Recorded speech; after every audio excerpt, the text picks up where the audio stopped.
Donc je vous souhaite à tous une très bonne conférence et je laisse la place à Florent.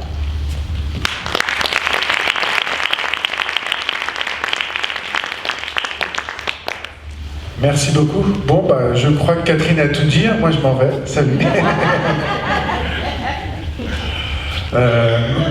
Effectivement, c'est vrai que quand on me voit comme ça, on se dit, bon, il a l'air d'aller bien, Florent. C'est vrai, mais ça n'a pas toujours été le cas. J'ai vraiment connu des passages très difficiles. Alors moi, je vais vous faire une conférence en 2 étapes. Dans un premier temps, je vais vous parler de mon expérience, de mon vécu, et dans un deuxième temps, je vais vous parler de développement personnel, de techniques de neurosciences, de la programmation neurolinguistique aussi, des choses qui m'aident au jour le jour et qui m'ont beaucoup aidé à me sortir de la schizophrénie. Donc dans un premier temps, c'est vrai que durant mon enfance, moi j'ai une enfance heureuse, j'ai une très belle enfance même, et c'est vrai que souvent, il y a eu un moment en tout cas où la schizophrénie était associée à un rôle soi-disant déficient de la mère ou ce genre de choses. Moi j'ai pas du tout eu ça, j'ai eu des parents très aimants, ça m'a pas empêché de développer une schizophrénie beaucoup plus tard. Et lors de mon enfance, on habitait dans une colline. Alors il y a un chapitre dans un des livres que j'ai écrit qui s'appelle Obscure Clarté, qui s'appelle Ma colline mystérieuse, et c'est vraiment un moment de ma vie inoubliable. On habitait dans une colline en Normandie, en plein milieu de la forêt, parce que mon père était militaire, donc il travaillait sur une base militaire. Donc j'allais à la cueillette aux champignons avec mon papa, on faisait du jardinage, il y avait des mares, on avait fait une mare avec mon père, enfin j'avais aidé parce que j'étais trop jeune pour creuser à l'époque, mais j'aidais comme je pouvais. Et c'est vraiment des souvenirs qui restent au plus profond de moi gravés, quoi. C'est vraiment des souvenirs d'amour tout simplement. Et en fait, moi, les crises vont vraiment commencer à l'adolescence, vers les 13 ans. Je sais que dans certains cas, ça peut arriver plus tôt, c'est très rare, mais j'ai travaillé notamment avec certaines associations qui militent pour que la schizophrénie soit aussi reconnue chez les enfants. C'est très très rare, mais ça arrive que chez les enfants de 7, 8, 9 ans, ils puissent développer une forme de schizophrénie. Donc moi, ça s'est développé à l'âge de 13 ans, et moi, à 13 ans, clairement, la schizophrénie, je ne savais pas ce que c'était. Pour moi, c'était ce que je voyais dans les séries télévisées, c'était ce que je voyais dans les médias, dans les faits divers. Donc moi, en fait, quand j'ai commencé à faire mes premières crises, pour moi, c'était pas du tout de la schizophrénie, en fait. Je me voyais pas comme un tueur en série, en fait, c'est ça. Je me voyais pas comme un tueur en série, donc du coup, je comprenais pas, je voyais bien qu'il y avait des choses qui n'allaient pas. Mais comme je revenais toujours à une forme de normalité, je mettais ça derrière moi, et puis je me disais, ça va passer, et puis comme ça passait, je passais à autre chose en me disant, ça va plus se reproduire. Le problème, c'est que ça s'est reproduit, et de façon crescendo, c'est-à-dire que les premières crises, vont durer quelques heures, après ça va être quelques semaines, puis après ça va être quelques mois, et là ça va devenir dangereux dans le sens où le problème, c'est que quand on est en bouffée délirante et en crise de schizophrénie, il y a un moment où c'est très difficile de retourner à la réalité, en fait. Et moi, je m'étais construit mon identité grâce en fait au délire. Alors je vais vous raconter ma première crise. Alors ma première crise, j'étais dans un bus, tout simplement. Ça faisait très longtemps que j'avais des problèmes d'insomnie, je dormais très très mal.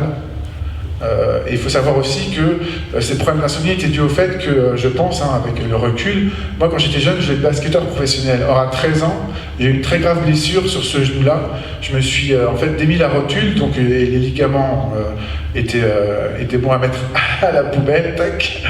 Et donc du coup, c'est une grave blessure, mais on peut s'en sortir. Le problème, c'est que moi, au bout de 6 mois, je me suis reblessé, pareil sur ce genou, je me suis refait la même blessure. Donc je suis allé les consulter.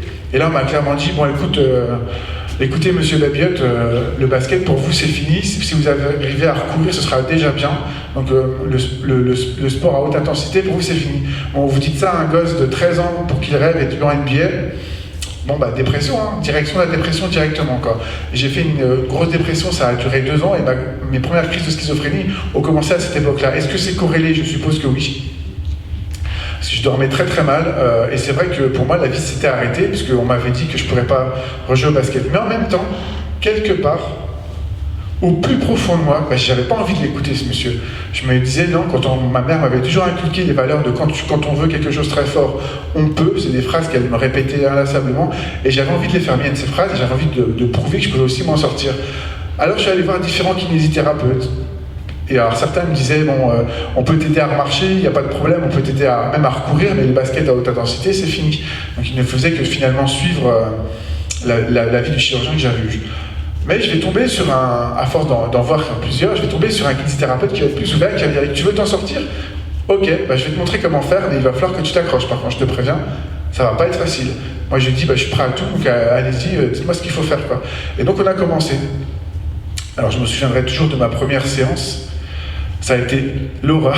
Quand je dis l'horreur, c'était vraiment l'horreur. Il y avait une fille qui était à côté de moi, et en fait, on devait soulever on avait les jambes comme ça, elle avait la même blessure que moi, sauf qu'elle n'était pas au même stade. Ça faisait plusieurs mois qu'elle faisait de la kinésithérapie et donc de la rééducation. Et je devais juste soulever, je crois qu'il y avait 100 grammes en fait, qui étaient posés sur mon genou comme ça, et je devais soulever la jambe comme ça. Donc j'étais allongé, je devais soulever la jambe comme ça. Pour l'enfant entre guillemets gâté que j'étais à l'époque, c'était une souffrance intolérable. J'avais jamais en fait vraiment souffert dans ma vie. J'avais eu une enfance heureuse, et cette expérience, mine de rien, de souffrance, elle va m'aider beaucoup par la suite, parce que je vais apprendre que quand on veut, on peut. C'est-à-dire que je vais pas abandonner, je vais quand même continuer, même si je vois que c'est très dur. La première séance, c'est quelque chose qui m'a vraiment marqué au fer rouge, parce que ça faisait vraiment très mal, les premières séances de rééducation. Mais je vais continuer. Alors, au bout de quelques mois, je vais réussir à marcher, mais je boitille. Puis après, je commence à réussir à monter les escaliers sans avoir de douleur au genou. Puis après, je vais essayer de faire des petits footings. Alors quand je fais des footings, je boitille au début aussi. Mais je vais m'accrocher, je vais en faire tous les 2 jours comme ça. Un jour de récupération, un jour où je fais un petit footing, un mini footing. Alors au début, quand j'ai commencé, je faisais 10 minutes, parce qu'avec le genou, ça me brûlait au bout de 5 minutes. Mais je vais continuer. Et ce que j'essaie de vous dire par là, c'est que cette notion de souffrance qui va m'être inculquée, malgré moi, en quelque sorte, dès le plus jeune âge, par rapport au sport, elle va m'être très utile par rapport à la schizophrénie qui va se développer plus tard. Donc mes premières crises, ça va être à 13 ans. Donc ma première crise, pour revenir sur ma première crise, je monte dans un bus, tout simplement, et je vois une fille qui est au fond du bus, par exemple là-bas, et cette fille, en fait, elle a une frange, et elle discute juste avec son copain, elle rigole. Sauf que moi, je vois cette fille qui rigole, et moi, dans ma tête, il y a une voix qui s'immisce et qui me dit « Regarde ce type, il a l'air con. » C'est-à-dire que cette fille, elle dit ça à son copain, donc je prends peur, je me dis « Mais pourquoi elle dit ça ?» Et puis je passe vite à autre chose, mais je trouve ça bizarre, cette voix qui s'immisce comme ça dans mon esprit. Donc je me mets juste derrière le conducteur du bus, c'est-à-dire le plus loin possible de cette fille à franges. Le problème, c'est que cette crise, elle va vite se développer. C'est plus juste la fille au fond du bus qui parle et qui dit des insultes à mon encontre, en tout cas dans ma tête, c'est tout le bus. Les voix de grouille, en fait, ça devient incessant, et j'entends tout le bus, en fait, qui me traite de connard, etc. Donc je prends peur, qu'est-ce que je fais? Je quitte le bus le plus vite possible en me disant ça va faire cesser les voix. Effectivement, je marche un petit peu, ça fait cesser les voix. Donc ça, c'est ma première crise de bouffée délirante. C'est vraiment quelque chose qui va beaucoup me marquer aussi, parce que au bout de quelques minutes dans le bus, c'était comme si j'avais fait en fait un footing. J'étais complètement en nage. Mon visage il perlait de gouttes d'eau, comme si je venais de faire un footing, et je comprenais pas ce qui m'arrivait parce que j'étais statique. J'avais juste le cerveau en ébullition, mais je comprenais pas pourquoi je transpirais comme ça. C'était très étrange comme sensation. Alors cette crise va en annoncer beaucoup d'autres. Et le problème dans mon cas, c'est que n'ayant aucune conscience de ce qu'était la schizophrénie, moi, c'était ma normalité au final. Je voyais que j'avais ces crises, je retournais à une forme de normalité. Plusieurs mois après, j'avais encore une nouvelle crise, je retournais à une forme de normalité, et pour moi, en fait, c'était normal. En fait, tout le monde était comme ça. Je ne me rendais même pas compte, finalement, de ma différence, puisque c'était mon univers à moi. Donc je pensais que cet univers, il était transposable aux autres. Et alors, je vais faire d'autres crises où quand on va déménager, on va aller à Rennes. Et à Rennes, il y a beaucoup de caméras, vous savez. Alors pour les personnes atteintes de schizophrénie, je peux vous assurer, les caméras, c'est pas top. Et moi, à chaque fois que je voyais une caméra, je croyais que j'étais pisté. C'était soit par la police, soit il y avait le gouvernement qui faisait un complot contre moi. En fait, dans mes délires, j'étais toujours, en tout cas très souvent, quelqu'un d'important, quelqu'un qui avait un rôle en fait important, et ça venait en fait combler ce manque que j'avais de reconnaissance, tout simplement parce que mon père a terminé général dans l'armée de terre, maintenant il est en retraite. Et donc c'est vrai que j'avais envie de faire de belles choses dès mon plus jeune âge, mais je n'y arrivais pas, même si je travaillais plus que la moyenne, j'avais des notes correctes, mais sans plus. Et je voyais bien que ça décevait mon père, en tout cas c'est ce que je pensais. Moi je voulais lui montrer qu'il pouvait faire de belles choses, mais clairement j'arrivais tout juste à avoir la moyenne en travaillant plus que les autres. Donc c'était vraiment pour moi très très décevant. Je prenais un peu ça comme une humiliation de bosser autant et d'avoir même des notes si faibles, alors que je voyais des camarades qui bossaient 2 fois moins que moi. Je suis sûr que quelqu'un a connu ça ici, et qui avaient les mêmes notes, voire plus. Je suis sûr que certains vont se reconnaître. Bon, je vous rassure, vous n'êtes pas forcément atteint de schizophrénie, ça peut arriver à tout le monde, ça. Et c'est vrai que très tôt, je vais être confronté, en fait, au fait qu'il va falloir que je travaille plus si je veux atteindre le même résultat. Mais comme je suis quelqu'un de téméraire et que ça va m'être inculqué, notamment grâce au sport, grâce à cette blessure que j'ai eu, à ces 2 blessures que j'ai eu au genou, à ces ligaments croisés qui vont me lâcher d'un seul coup, et bah du coup, comme je vais réussir plusieurs mois, plusieurs années après à recourir, à refaire du basket dans un premier temps, je vais faire du basket tout seul, juste sur un panier, parce que j'ai pas le droit en fait d'avoir de choc par rapport à mon genou. Et puis au bout de 2 ans et demi, je vais pouvoir refaire du basket. Et je peux vous dire que le premier match que j'ai pu rejouer, je m'en souviendrai toute ma vie, c'est un grand moment, parce que pour moi, c'était impossible de rejouer au basket, et quand j'ai pu rejouer vers les 16 ans, c'était juste magique, quoi. Enfin, on m'avait tellement dit que j'y arriverais jamais, que c'était impossible, que de toutes les façons, mes 2 blessures étaient trop proches l'une de l'autre et trop graves pour que je puisse refaire du basket, que bah, pour moi c'était incroyable, quoi. Alors j'ai pas réussi à devenir basketteur professionnel, mais j'ai quand même réussi à atteindre un bon niveau. Et surtout, j'ai réussi à refaire du basket, j'ai réussi à m'éclater et à m'amuser. Donc vraiment, ça va être très important, et j'insiste là-dessus, cette notion du sport, cette notion de se dépasser, de se transcender. Parce que pour vaincre la schizophrénie, il faut être capable de se dépasser et de se transcender. Donc je vais y revenir plus tard dans la deuxième partie, mais cette notion de souffrance, d'acceptation de la souffrance, et aussi de ne pas lâcher, de jamais lâcher surtout, ça va être quelque chose qui va m'être vraiment très très utile. Alors je vais faire d'autres crises, dont une dans le métro de Rennes. Alors je suis dans le métro à Rennes, c'est un jour finalement somme toute assez normal, hein, coincé quelque part entre le mardi et le jeudi, vous avez compris, c'est le... Ah, il y en a qui suivent, c'est bien. Je me suis dit, s'ils me disent samedi, je m'en vais. Non, je rigole. Et c'est vrai que donc ce jour-là, je monte dans le métro, et là il y a quelqu'un qui est habillé avec un magnifique costume noir. Et je me dis, bah forcément, il y a un costume noir, c'est un agent du FBI qui est là pour me pister. Bien sûr, quand on dit ça, ça fait rigoler, mais sur le moment, on y croit. On est vraiment dans ce délire-là. Et le vrai problème, c'est que moi, comme je suis dans mon délire et que j'y crois, je quitte précipitamment le bus à la prochaine station, alors que c'est pas du tout là que je dois sortir, en me disant, bon, bah comme ça y est, je laisse mes. Mais malheureusement, dans le métro, il y a beaucoup de gens avec des costumes noirs. Et quand on est dans un délire, même s'il y avait une autre personne qui avait un costume noir alors qu'elle ne ressemblait pas du tout à la première personne, mon délire voit juste costume noir, donc c'est la même personne qui te suit. Donc qu'est-ce que je fais? Bah, je ressors du métro, je quitte la rame, et ça dure comme ça pendant 20 minutes, jusqu'à ce que finalement je me décide à faire tout le reste à pied, quoi. Donc c'est pour vous dire, on est vraiment dans tout simplement dans une réalité parallèle. Et moi, en fait, mes crises, je vais les cacher. Je vais être très dur pour les cacher. Mes parents vont penser que je fais une grave crise de l'adolescence. C'est vrai, je suis un peu plus turbulent que la moyenne. C'est vrai aussi, je m'enferme beaucoup dans ma chambre. Je dis que je joue aux jeux vidéo. En fait, quand je m'enferme dans ma chambre, souvent, c'est parce qu'il y a les voix qui sont là et qui sont trop imposantes, trop importantes. Il y a, dans mon livre Obscure Clarté, il y a un chapitre qui s'appelle « Une voix nommée l'autre ». Et moi, la voix que j'entendais, je l'ai appelée l'autre. Et je l'ai appelée l'autre parce que pour moi, c'était pas moi en fait, c'était quelque chose qui a essayé de prendre l'entité de mon esprit, le contrôle sur mon esprit, et j'étais toujours en lutte. C'est-à-dire que, pour vous expliquer ça très concrètement, dans un premier temps, il y avait la voix qui venait, qui me disait ceci, ou les hallucinations qui me faisaient voir certaines choses. Dans un deuxième temps, je me disais, mais non, c'est pas possible, ce que tu crois voir ou entendre. Mais le problème, c'est que quand on est en crise, la crise, elle monte, et puis la raison, en fait, elle descend. Donc ça, c'est vraiment quelque chose qui va pourrir la vie pendant de nombreuses années.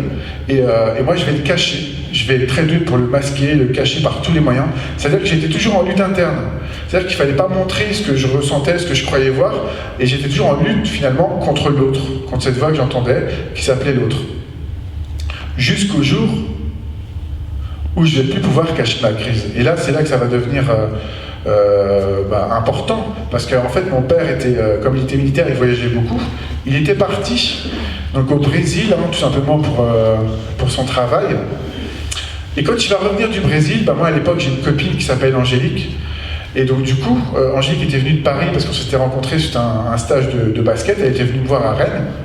Donc jusque-là, tout va bien.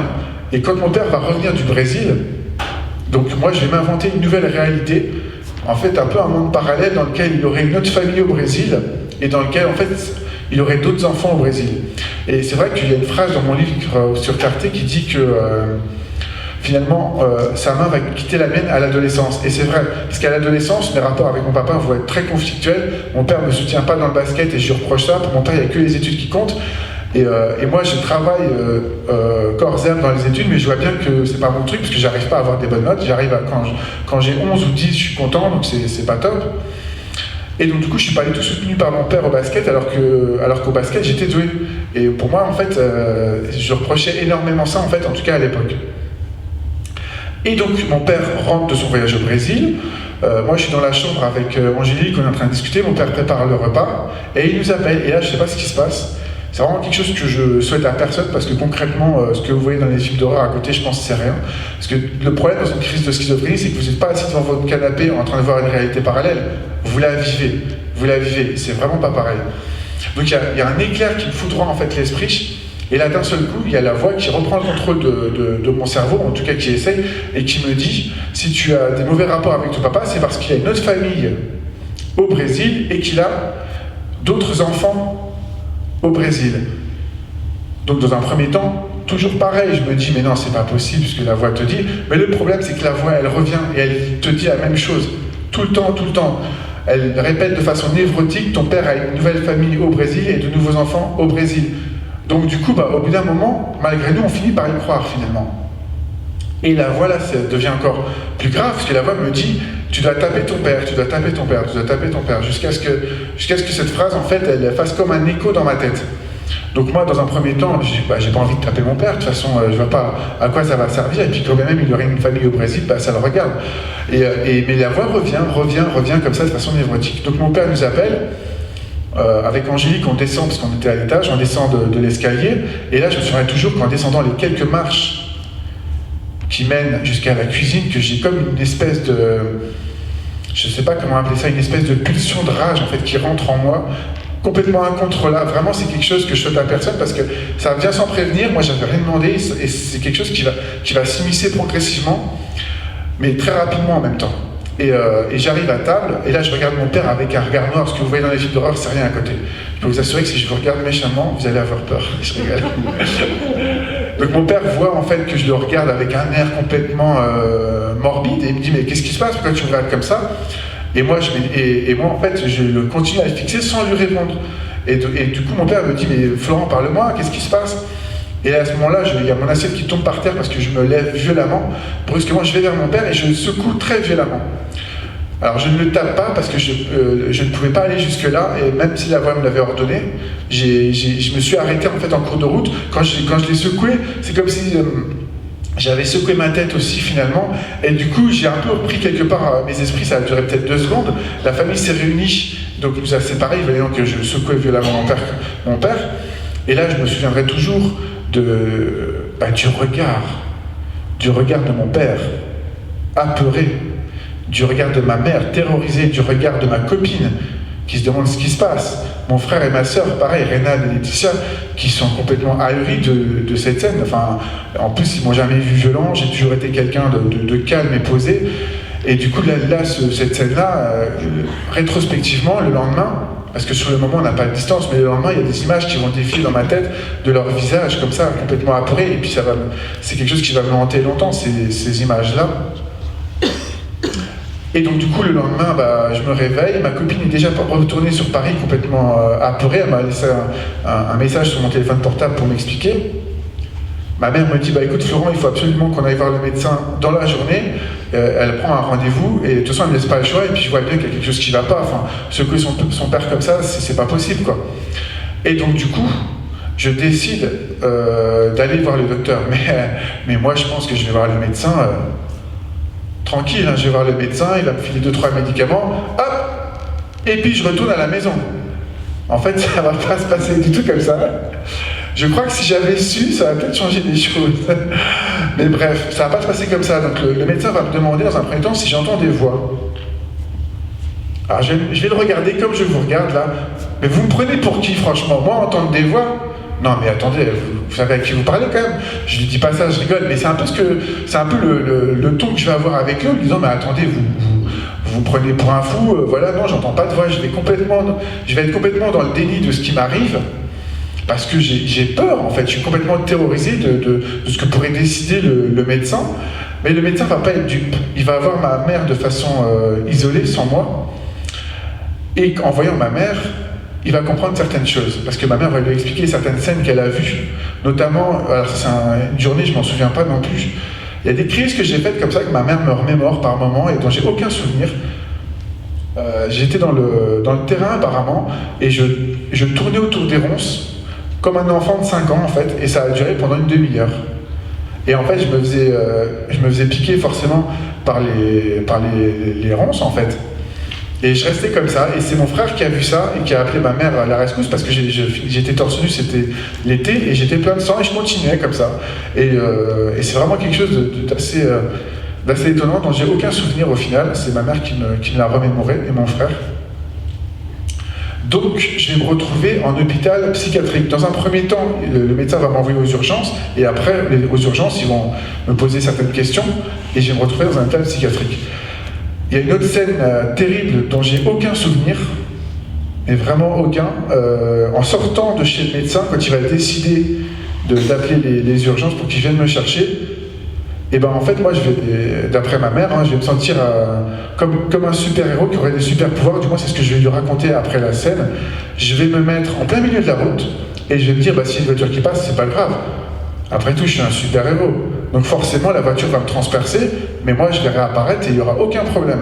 Sauf qu'il y a une voiture qui va arriver très vite, ma mère va se jeter sur la route pour m'extraire de la route, et elle va me sauver la vie quelque part, parce que ce jour-là, soit je serai mort, soit je serai en fauteuil, en fait. Et c'est vrai que j'ai aucun souvenir non plus de ce moment-là.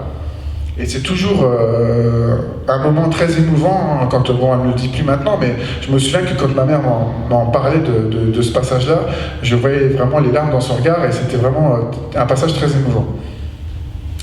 Et donc, quand l'ambulance va arriver, là, mon cerveau peut-être se reconnaît, parce que ça, je m'en souviens très bien. Je vais être dans l'ambulance, et en fait, dans l'ambulance, malheureusement, il va y avoir la fenêtre qui va être fermée, donc je n'ai aucune vision sur l'extérieur. Donc mon délire, il va en profiter. Il va se dire, mais non, c'est pas une ambulance, c'est un convoi exceptionnel, t'es là, ils sont là pour te faire quitter le pays le plus vite possible. Pourquoi? Je vous demande pourquoi, vous savez peut-être pas. Parce que j'ai été suivi par le FBI, bien sûr. Le FBI qui sévit en France, c'est évident. Maintenant, je rigole, mais je peux vous dire que j'y croyais vraiment. J'y croyais vraiment. Et j'étais tellement dans mon délire que quand je suis arrivé à l'hôpital, je pense en fait que la mini-caméra de mon téléphone portable, en fait, elle est reliée au gouvernement, au FBI, à tout ce que vous voulez comme entité complotiste. Et du coup, forcément, je prends mon téléphone et bloum, je le balance par terre et je l'écrase avec les pieds comme ça, parce que, pour moi, je suis sur table d'écoute, je suis surveillé aussi avec la caméra. Donc, je vois une psychiatre assez rapidement quand j'arrive à l'hôpital. Et la psychiatre me dit que je ne vais pas pouvoir voir ma copine, que c'est pas possible, que mes parents ne pourront pas venir non plus dans un premier temps. Alors là, je rentre dans une colère intérieure monstre, et je lui dis, écoutez, c'est pas très difficile, si je peux pas voir ma copine, et si je peux pas voir mes parents, vous avez qu'à me laisser tout seul 5 minutes, vous allez bien voir. Bon, ça veut dire ce que ça veut dire, quoi. Je la menace de me suicider, clairement. Et là, en fait, la psychiatre prend peur aussi, et elle appuie sur un bouton. Et là, je vois, au bout de quelques minutes, 5 ou 6 personnes qui arrivent, des aides-soignants, des infirmiers, et qui m'entourent comme ça. Et là, je me dis, il y a un problème, il y a un truc qui va pas. Je rigole maintenant, mais je peux vous assurer que j'en rigolais pas du tout à l'époque. Et donc, du coup, ce qui va se passer, c'est que je vais être transféré dans une unité beaucoup plus fermée. J'aurais mieux fait de me taire, en fait, parce que j'étais dans une unité relativement ouverte quand je suis arrivé. Et là, ils vont m'envoyer dans une unité, c'est comme une prison, où j'avais pas le droit de sortir, du moins les premiers jours, les premières semaines. Et quand j'ai eu le droit de sortir, c'était accompagné par un infirmier. Parce qu'ils avaient peur que je fasse une tentative de suicide. Pareil, quand au niveau des douches, vous étiez obligé de laisser ouverte la porte de votre douche, donc c'est assez humiliant parce qu'une infirmière pouvait passer voir si vous étiez là et si vous étiez bien. Mais bon, moi, j'étais pas à l'aise avec ça. Je pense que personne ne l'est, ni elle non plus. L'infirmière ne devait pas être à l'aise non plus avec ça, mais bon, c'était les règles qui étaient là-bas. Et ce qui va aussi m'aider beaucoup, c'est qu'on était dans des chambres où il y avait 3 personnes, et il y avait un jeune homme qu'on va appeler Julien. Et ce Julien va beaucoup m'aider, parce que les premiers jours, je regardais l'horloge comme ça, il y avait une horloge dans la chambre, et je restais prostré, il y avait un tic, tac, tic, tac, tic, tac. Et pour moi, en fait, ce tic, tac, il symbolisait l'arrêt de ma vie. Moi, en fait, je restais prostré devant l'horloge, parce que pour moi, ma vie s'était arrêtée lors du diagnostic de schizophrénie. Le diagnostic m'a été annoncé comme ça, je vous le dis tel quel. Vous êtes atteint de schizophrénie, vous aurez des traitements à vie, et d'un seul coup, il y a le téléphone qui sonne. Donc la psychiatre doit répondre au téléphone, elle a une urgence, elle doit partir, et donc moi aussi. Et on m'annonce comme ça le diagnostic, alors j'ai aucune perspective d'avenir, et je vais devoir me débrouiller avec ça au final, parce que je ne vais pas la revoir avant un certain bout de temps, la psychiatre. Donc je vais devoir me débrouiller avec ça. Et donc, là où je veux en venir, c'est que quand la première fois que je vais avoir le droit de sortir de l'hôpital, dans un premier temps, j'ai des traitements qui sont très très lourds. Donc je dors énormément. Je vais boire beaucoup d'eau aussi, parce qu'il y a des traitements qui me font boire énormément, donc ça va faire peur à la psychiatre, qui va changer de molécules. On va tester plusieurs molécules. Et un jour, je vais avoir le droit de sortir, parce que ça va beaucoup mieux depuis quelques jours, voire semaines. Et je vais sortir accompagné de l'infirmier. Et je vais lui parler d'un projet, que je vais écrire un livre. Et il va me dire, bah écoute, c'est un beau projet. Bah vous savez quoi, c'est peut-être rien, c'est un beau projet. C'est quelques mots comme ça. Quelques mots comme ça, glissés entre 2 arbres. Mais pour moi, ça voulait dire tout, en fait. Parce que j'avais besoin en fait qu'on m'aide, j'avais besoin qu'on croie en moi. Et cette personne, juste en me disant ça, bah finalement, ça va me donner l'autorisation d'écrire. Et quand je vais avoir le droit de sortir, seul, parce qu'après j'aurai le droit de sortir seul, et donc quand j'aurai le droit de sortir seul, la première chose que je vais essayer de faire, c'est de commencer à écrire le livre. Alors j'ai pas les capacités de concentration nécessaires à une telle entreprise, en tout cas au début. Donc ce que je vais faire, c'est que je vais écrire quelques phrases, comme ça. J'ai écrit quelques phrases, et puis, ces quelques phrases, je vais les mettre dans le grenier chez mes parents, parce que je vais me relire. Pas bête, le stick qui se relit de temps en temps. Je vais me relire, et quand je vais me relire, je vais me dire, oulala, ça a l'air un peu compliqué ton truc là, hein. Ta vie, je suis pas sûr que tout le monde a envie de la voir, ni que toi tu as envie de la relire. En fait, c'est un peu compliqué ce truc là. Donc je vais le mettre dans le grenier chez mes parents, et ça aurait pu en rester là. Et le jour de mes 28 ans, quand arrivent mes 28 ans, je suis sorti de l'hôpital, j'ai essayé de travailler, ça a été assez compliqué, parce que j'avais des capacités de concentration à l'époque limitées, dû à des traitements aussi qui étaient encore très lourds. Les traitements vont diminuer progressivement, et là je vais retrouver mes sensations et mes capacités cognitives aussi. Et donc du coup, le jour de mes 28 ans, je suis assez déprimé, parce que j'ai un rêve, c'est d'écrire un livre, et je ne l'ai toujours pas écrit. Je vais me regarder dans la classe, et je vais me dire, t'as pas réalisé ton rêve. T'as 28 ans, tu vas pas commencer à réaliser tes rêves à 55 ans ou à 75 ans ou plus tard. Il faut que tu te fasses maintenant. Il faut vraiment que tu te bouges. Et dès le lendemain, je vais être pris d'une crise névrotique d'écriture. Je vais commencer à écrire. Alors effectivement, ça va m'être difficile dans un premier temps de me concentrer très longtemps, mais c'est pas grave. Je me concentre 20 minutes, j'arrête un quart d'heure, 20 minutes, je reprends. Enfin, je vais me débrouiller avec mes moyens et je vais réussir comme ça, en 3 ans, à écrire mon premier livre, Obscure Clarté. Et c'est vraiment quelque chose dont je suis encore aujourd'hui vraiment très fier. Et ça m'a beaucoup aidé d'écrire, parce que moi, en fait, j'avais beaucoup de mal, mais j'avais énormément de mal à me livrer au psychiatre. On me demandait si ça allait bien. Ah oui, ça va bien. Comment se livrer à quelqu'un que je connaissais à peine? C'était pas possible pour moi, quoi. Donc, en fait, finalement, ma psychothérapie, je vais la faire avec l'écriture. Et je vais comprendre aussi pourquoi j'ai été très malade. Je vais comprendre aussi ma maladie, parce qu'il y a une phrase qui va venir comme ça, dans les néantes de la nuit, comme ça, entre plusieurs phrases. Et cette phrase, grosso modo, c'était ça: tu n'es pas satisfait de ta condition sociale de l'époque, tu t'es créé cette maladie pour te rendre important, puisque dans chacun de tes délires, tu es le centre. Moi, en faisant ce livre, j'ai pu analyser mes délires. J'ai pu mettre de la distance, j'ai pu les comprendre, et j'ai remarqué que j'étais toujours le centre. C'était très rare qu'un délire où j'étais pas le centre, en fait. Et donc j'ai compris ce complexe d'infériorité que j'avais aussi par rapport à mon papa, du moins à l'époque. Et donc ça m'a beaucoup aidé. Et donc c'est vrai que cette prise de conscience va être très importante. Et il y a une deuxième prise de conscience qui va être primordiale, ça va être par rapport à la perception de la maladie. Ma mère, elle va s'inscrire à un groupe de parole qui s'appelle l'UNAFAM, peut-être que certains d'entre vous le connaissent. Et donc l'UNAFAM, en fait, c'est un groupement avec des familles donc, dont les proches sont atteints de schizophrénie. Et donc, elle va revenir d'un groupement de parole dans lequel ils vont parler de différents génies qui ont marqué différentes époques et qui ont changé le monde. Alors, il y a Einstein, il n'était pas atteint de schizophrénie, mais il a fait des bouffées délirantes. Son fils était atteint de schizophrénie. Il va y avoir John Fornash qui va avoir le prix Nobel pour sa théorie des jeux en 1994. C'est un très beau film, un très beau livre aussi. Un homme d'exception pour le film. Et le livre, c'est un cerveau d'exception. Je vous conseille vraiment, c'est vraiment quelque chose de magnifique. Et moi, ma mère va revenir après et elle va me dire, regarde, tous ces gens-là avec une liste avec une feuille, et sur cette feuille, il y a toutes les personnes qui ont changé le monde et qui étaient atteints de maladies psychiques. Alors pas forcément de schizophrénie, il y avait des gens atteints de schizophrénie, de bipolarité, de dépression, etc. Et moi je vais me dire, non mais attends, ces gens ils ont changé le monde. Ok, bah toi tu peux peut-être pas changer le monde, mais tu peux changer ton monde. Ça c'est possible, si eux ils ont changé le monde avec cette maladie, tu dois bien pouvoir faire quelque chose pour toi. Et ça va être quelque chose d'incroyable, parce que ma perception de la schizophrénie, elle va complètement changer. Comme ça, en une fraction de seconde, parce que pour moi, en fait, il y a une époque où je m'interdisais de faire beaucoup de choses, parce que la schizophrénie, pour moi, c'était tuer débile mental, en fait. Moi, je voyais ça comme ça. Pour moi, j'étais arriéré, donc j'étais pas intelligent, donc si t'es pas intelligent, ça sert à rien de te mettre en mouvement et donc en action. Ça sert à rien de réaliser ses rêves, puisque c'est voué à l'échec. Et quand je vais avoir cette perception de la schizophrénie qui va changer, en fait, mon mode opérateur dans mon cerveau, mes mécanismes, ils vont changer aussi. Et donc je vais vous parler aussi de la PNL, la programmation neurolinguistique. Donc pour ceux qui connaissent peut-être, ça a été développé beaucoup par notamment Anthony Robbins, qui est un des plus grands coachs en développement personnel du monde. Et c'est vrai que cette programmation neurolinguistique, moi, ça va beaucoup m'aider. Alors dans un premier temps, c'est assez étrange, je vais l'appliquer, mais sans savoir ce que c'est.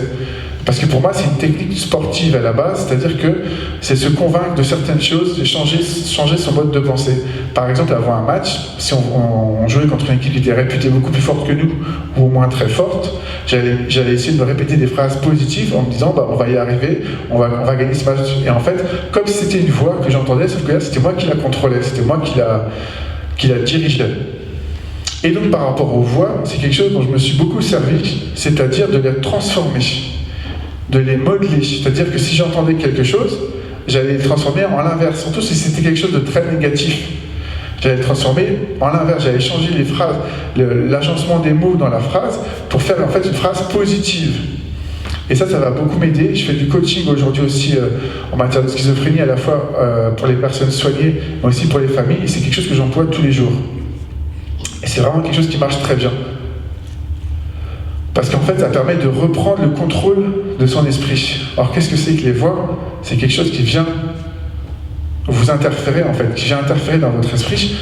Et donc la PNL, la programmation neurolinguistique, elle permet de reprogrammer en fait son cerveau. Donc moi, c'est quelque chose qui va vraiment beaucoup m'aider, qui va me sauver par certains moments.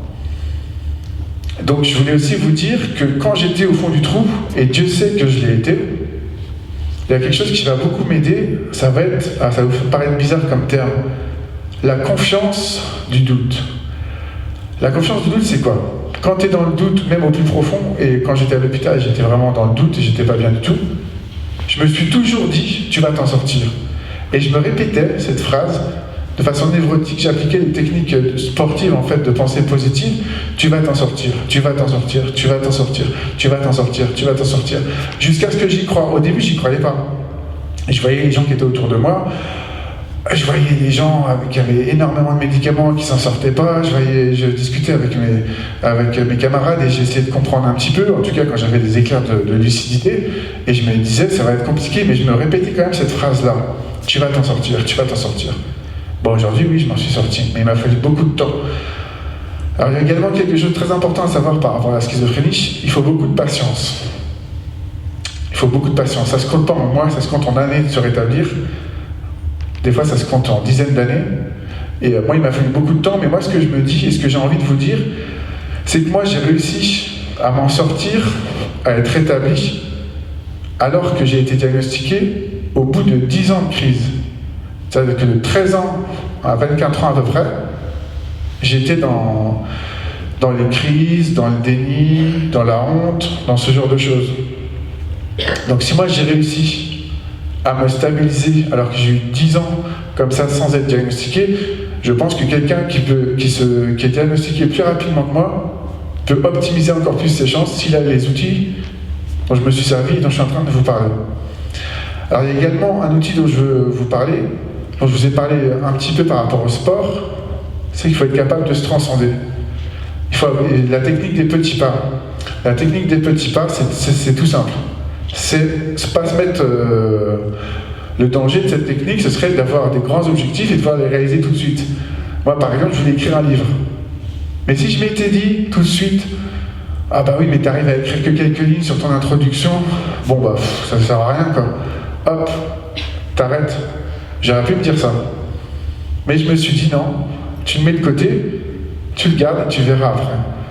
Et en fait, c'est ça la patience.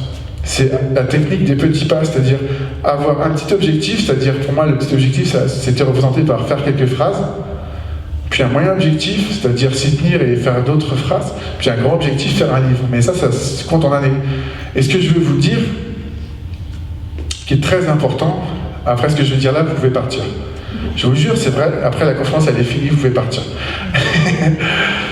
En fait, c'est Saint Augustin qui parlait beaucoup de ça, c'est par rapport aux passions. Moi, ce qui m'a sauvé, c'est mes passions. Maintenant, je fais du slam, on va vous jouer du slam tout à l'heure avec mon musicien Claude Hazel. Et c'est vraiment la passion, parce que la passion, ça permet de se mettre en action. La passion, ça permet de se transcender. Et Saint Augustin parlait beaucoup de la passion, parce qu'il y a eu un moment, en fait, où la passion était critiquée, où en fait, il fallait avoir un travail sérieux. Tous les travails peuvent être sérieux, mais une passion, ça peut aussi être un travail sérieux. Et à partir du moment où on considère une passion, à partir du moment où on s'autorise le fait d'avoir une passion, on va se donner plus d'énergie, on va avoir plus d'énergie, on va avoir plus d'allant, donc on va être plus dans l'action. Et ça, c'est primordial, parce que le problème quand on rentre en schizophrénie, souvent c'est la double peine. Il y a la schizophrénie, puis il y a la dépression. Moi j'ai connu ça, schizophrénie, dépression, c'est très lié, mais c'est aussi lié à la perception de la maladie. Parce que la maladie est tellement mal vue, tellement stigmatisée, tellement stigmatisante, que du coup, les gens ils vont avoir tendance à avoir honte, à se replier sur eux-mêmes, à plus oser sortir. Il y en a, ils ne se lavent plus. Moi, ça m'est arrivé d'avoir des moments, quand j'avais 24-25 ans, où j'avais même pas envie de me laver, j'avais plus envie de rien faire, en fait. On reste au lit toute la journée, et ça, c'est pas une vie, en fait. En fait, moi, je me cachais dans le sommeil, parce que dans le sommeil, en fait, je pouvais encore rêver dans le sommeil. Dans la vie de tous les jours, je ne pouvais pas rêver à cette époque-là. Donc, réaliser un rêve, avoir une passion, un objectif, attention, je ne dis pas que c'est facile, mais je dis que tout le monde peut y arriver, en fait. Il faut juste prendre le temps. Prendre le temps d'être patient, s'écouter et ne pas renoncer au premier obstacle. C'est comme la métaphore de l'avion. Un avion, par exemple, quand il veut atteindre son objectif, il faut beaucoup d'énergie au début pour décoller. Il faut beaucoup d'énergie. Mais si l'avion il a beaucoup d'énergie au début, et puis qu'à un moment, hop, il n'a plus d'énergie, il s'écrase. Un rêve, c'est exactement pareil. Et pour moi, ce qui m'a sauvé de la schizophrénie, c'est d'avoir des rêves. Alors le traitement m'a aussi beaucoup aidé, ça je dis pas le contraire, mais souvent, quand je suis en coaching avec des personnes soignées, ils pensent que le traitement est suffisant. Alors le traitement est important, mais c'est pas suffisant, c'est une maladie qui est tellement complexe que le traitement n'est pas suffisant. En plus, il y a des traitements, un traitement qui marche sur moi, par exemple, ne marchera pas forcément sur quelqu'un d'autre. Des fois, il faut beaucoup tâtonner, et le traitement n'est pas suffisant. Il faut essayer de faire du sport, parce que le sport, ça oxygène le cerveau. On est dans une maladie, en fait, où il y a beaucoup d'inflammation au niveau du cerveau. Après, il y a plein de théories différentes sur les raisons de la schizophrénie, mais il y a plusieurs théories qui vont dans ce sens-là, de l'inflammation du cerveau. Il y a aussi toutes les questions de microbiote, mais ça, je vous invite à aller regarder sur Internet, vous verrez. Et c'est vrai que le sport, ça aide beaucoup. La méditation, ça m'aide beaucoup aussi. Il y a beaucoup de techniques qu'on peut mettre en place pour aller mieux. Alors la méditation, c'est pas forcément... s'asseoir et essayer de faire des vides. La méditation, ça peut être de la méditation en pleine conscience. Ça veut dire vivre vraiment le moment présent, être dans le moment présent, ne plus se positionner. Moi, ce qui m'a sauvé, c'est ce que je dis des fois quand je fais des interviews, c'est quand je dis ma schizophrénie est ma force. À partir du moment où j'ai considéré ma maladie comme une force créative, ça a changé ma vie, parce que je me suis plus positionné en victime. Je me suis plus dit, tu peux pas faire ça parce que tu as telle maladie. Je me suis dit, tu as telle maladie, mais tu vas faire ça quand même. Ça n'a rien à voir.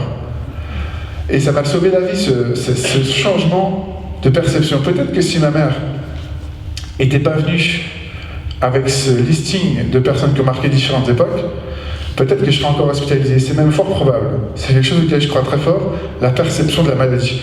Parce que quand la perception, elle change, la pensée change. Et si la pensée change, le mouvement change. Si le mouvement change, on se met en action. Et lorsqu'on se met en action, on peut accomplir de belles choses. Mais il faut être patient. Donc voilà, je voulais terminer cette conférence en vous disant que la lumière n'est jamais loin. Retenez bien cette phrase. La lumière n'est jamais loin, il suffit parfois de savoir où regarder. Rien n'est impossible. Rien n'est impossible.